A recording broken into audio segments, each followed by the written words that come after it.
40 సంవత్సరాలు వస్తూనే ఉండేది, మరి అమ్మ కూడా వస్తూనే ఉంది, మరి ఆటో వాళ్ళకి 10,000 వస్తున్నాయి, చేపల వాళ్ళకి వేస్తున్నాయి, మగ్గాల వాళ్ళకి వేస్తున్నాయి, మరి పింఛన్ ఇస్తూనే ఉండే, మరి రైతు భరోసా డబ్బులు ఇస్తూనే ఉండు వస్తూనే ఉంది.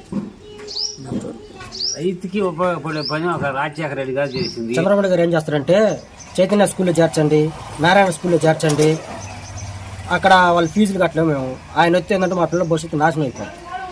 ఇంగ్లీష్ మీడియం వద్దంట ఆయన వచ్చి ఉపయోగం ఏమో చెప్పు, చెట్టు నారు చెట్టు నీరు చెట్టు ఏవో పెడుతుంటాడు, అడవులలో పోండి, చెక్కు డ్యాములు కట్టండి. కానీ పిల్లలకి మన ఫ్యూచర్ ఇచ్చేది ఏంటంటే చదువు. ఆ చదువు పెట్టేది ఎవరంటే జగన్మోహన్ రెడ్డి గారు పెట్టారు ఉచితంగా. ఇవాళ ఇప్పుడు చంద్రబాబు గారు చేశారన్న 14 సంవత్సరాలు చేశారు, అప్పుడు పెట్టచ్చు కదా. అప్పుడు పిల్లలకి భవిష్యత్తు ఈ పార్టీకి ఇంకో స్టేజ్లో ఉండేలాగా.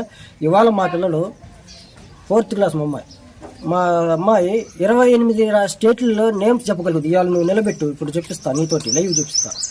20 నిమిషాలు క్యాప్టెన్ నేమ్ చెప్పగలుగుద్ది. ఏది 4th క్లాస్ అమ్మాయి అంటే ఇంగ్లీష్ మీడియం అంత బాగా ఇంప్రూవ్మెంట్ అయింది. ఎక్కడ గవర్నమెంట్ స్కూల్లో రూపాయి ఫీజు కట్టే పని లేదు. గుడ్డు పాలు చిక్కి టైం భోజనం. చంద్రబాబు గారు ఏం చేశారు, ఆయన మధ్యాహ్నం భోజనంకి కొప్పునూరు పంపించింది, బియ్యం తెచ్చుకోండి అని. ఇవాళ బియ్యం మా ఇంటి ముందు వస్తుంది, పెన్షన్ మా ఇంటికాక వస్తుంది. చేశాడు ఆయన. అప్పుడు ఎందుకు చేయలేకపోయినావు? అప్పుడు చేయలేదు కాబట్టి ఇప్పుడు మా జగన్మోహన్ చేసిన కాబట్టి మా పథకాలు దగ్గరకు వస్తున్నాయి, మాకు అందుబాటులో ఉన్నాయి కాబట్టి మాకు జగన్మోహన్ రెడ్డి గారే కావాలి. ఎమ్మెల్యే రామకృష్ణారెడ్డి గారే బాగా నచ్చేస్తారు. ఈయన ఎప్పుడో వస్తాడు, ఎప్పుడో పోతాడు, స్థానికంగా అందుబాటులో ఉండడు. ఏదో ఇప్పుడు ఆయన సీట్ ఇచ్చారు కాబట్టి మనం ఇంతకుముందు 4 వచ్చారు. ఆ 4 ఇక్కడేం లేరు కదా స్థానికంగా. ఇంతకుముందు కూడా ఇచ్చారు కన్నా, ఆయన వచ్చినప్పుడు ఇదే చెప్పారు. వాళ్ళ సీట్ ఇవ్వతే పోయారు, రేపు ఎన్నికైపోతే ఈయన పోతాడు. ఉన్నా లేకపోయినా ఇప్పుడు మాలాంటి పేదవాళ్ళు ఉన్నాం. మాలాంటి పేదలకి ఏదైనా ఆపదంటే రామకృష్ణ ఫోన్ చేస్తే ఉరిపోతాడు. చావుకైనా ముందుంటాడు ఆయన, పెళ్లికైనా ముందుంటాడు, ఏదైనా కార్యక్రమం ముందుంటాడు. ఈయన ఎక్కడ ఉంటాడు? ఈరోజు ఏదో వస్తున్నా గెలుద్దా చేస్తా అంటుండు, ఒకవేళ ఓడిపోతారు. అప్పుడు ఉన్న కార్యకర్తల నుంచి ఎవరు ఆదుకుంటారు? మాకు ఎమ్మెల్యే గారు మా రామకృష్ణారెడ్డి అన్న మా 10 సంవత్సరాల నుంచి చేస్తుండ్రు, 20 సంవత్సరాల నుంచి వాళ్ళ కుటుంబం. ఏ ఆపదైనా చనిపోయినా కొంతమంది ఇళ్ళకి రానుల్లో కూడా చాలా ఇళ్ళకి వచ్చాడు ఆయన. మనం ఫోన్ ఇళ్ళకి కూడా ఆయన మాకన్నా ముందు వచ్చింది. చుట్టాలన్నా ఆలస్యం వస్తున్నాం కానీ బస్సులు ఎట్టినా ఆయన అంత ఫాస్ట్గా వచ్చి మన ఇంటి కార్యక్రమం జరుగుతుంది కాబట్టి మాకు ఆయనే కావాలి. మా రజగులకి వచ్చేసి హైరెండ్ కింద వచ్చాయన్న, చేదోడు పథకం కింద 10,000 సంవత్సరం పడుతూనే ఉన్నాయి.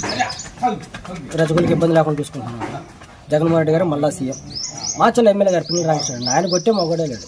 ఇవన్నీ ఓకే సరే, వాళ్ళ అభిప్రాయం వాళ్ళు అనుకోవచ్చు. కానీ అనుకోవటం వేరు, చేసే సబ్జెక్ట్ వేరు. ఎవరికి ఉంటుంది, ఎవరికి ఆలోచన వాళ్ళు.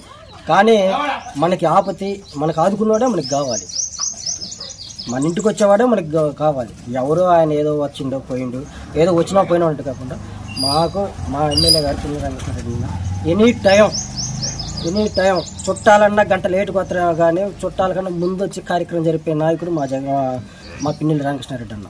అంత ఫాస్ట్గా వస్తాడు, అంత సేవ చేస్తాడు. మా ఇళ్ళలో కొంతమంది రాని వాళ్ళ ఇంటికి కూడా వస్తాడు ఆయన.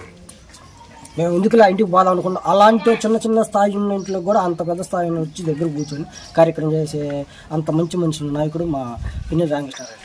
అందుకనే మా రామకృష్ణారెడ్డి అన్న మళ్ళా ఇతడు ఈసారి మినిస్టర్ కొడతాడు, తిరిగే లేదు.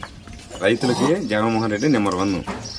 ఆయన అప్పుడు ఏది రుణమాఫీ తీసేస్తానన్నాడు, ఒక కిస్తీ తీసేసిండు. 3 సంవత్సరాల నుంచి కట్టొద్దన్నాడు, కట్టకుండా ఉన్నాం. ఆయన వేసిన పథకం ఆ వడ్డీకి చాల మాకు. ఇంట్లో మళ్ళీ ఒక 20,000 30,000 అప్పు జంగపోయి కట్టాం. అది పరిస్థితి. చంద్రబాబు నాయుడు అన్నది నెరవేరలేడు. 3 మారారు, ఇంతవరకు ఎవరికి గతి లేదు. వెళ్ళిపోతూనే ఉండరు, హైదరాబాద్ వెళ్ళిపోతూనే ఉండరు. ఈయన స్థానికంగా మన అలుగుదాస్ పిల్లగానికి ఇల్లు కట్టుకున్నట్టు సేమ్ మాచల్లో ఎక్కడికి పోయినా దగ్గర అందుబాటులో ఉంటాడు పిన్నెల్లి రామకృష్ణారెడ్డి గారు. అది పరిస్థితి. ఊరికి వచ్చిన తర్వాత అన్ని సౌకర్యాలు ఉన్నాయండి. పెన్షన్లు కానీ, ఆరోగ్యశ్రీ కార్డులు కానీ మొత్తం వస్తూనే ఉన్నాయి. ఆరోగ్యశ్రీ కార్డు మనకి ఇప్పుడు 5-6 ఫ్రీగానే చేశారు. ఆధార్ కార్డు మీద, ఆరోగ్యశ్రీ కార్డు మీద మన పెన్షన్ వస్తున్నాయి, విద్యా దీవెన వస్తున్నాయి. బయటకు వేస్ట్ వేయటం కూడా రామకృష్ణారెడ్డి ఇస్తే మంచి అన్ని పథకాలు అన్ని ఏనాలు కూడా ఇప్పిస్తున్నాడు మాకు. వీళ్ళు టీడీపీ అదే అనుకోకుండా చేస్తున్నారు, అన్నిటికీ చేస్తున్నాడు, బాగా చేస్తున్నాడు. గుర్తుకు ఓటేద్దాం, పిన్నెల్లి రామకృష్ణారెడ్డిని గెలిపిద్దాం.